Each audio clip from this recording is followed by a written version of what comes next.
Somos traballadores de Iberdrola que estamos en folga no día de hoxe porque levamos 11 anos cos salarios congelados. Nos últimos 5 anos,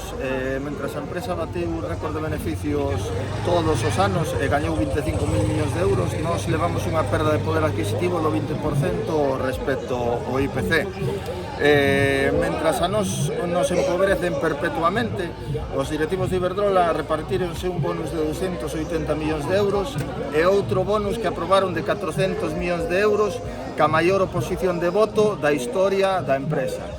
Eles olvídanse de que somos nós os que facemos posible estes grandes beneficios, os empregados, porque somos nós os que nos levantamos ás 3 da mañá para atender unha emerxencia, fomos nós os que solucionamos o apagón, somos nós os que temos que facer manobras en alta tensión, entrar nun rodete ou baixar a engrasar as comportas.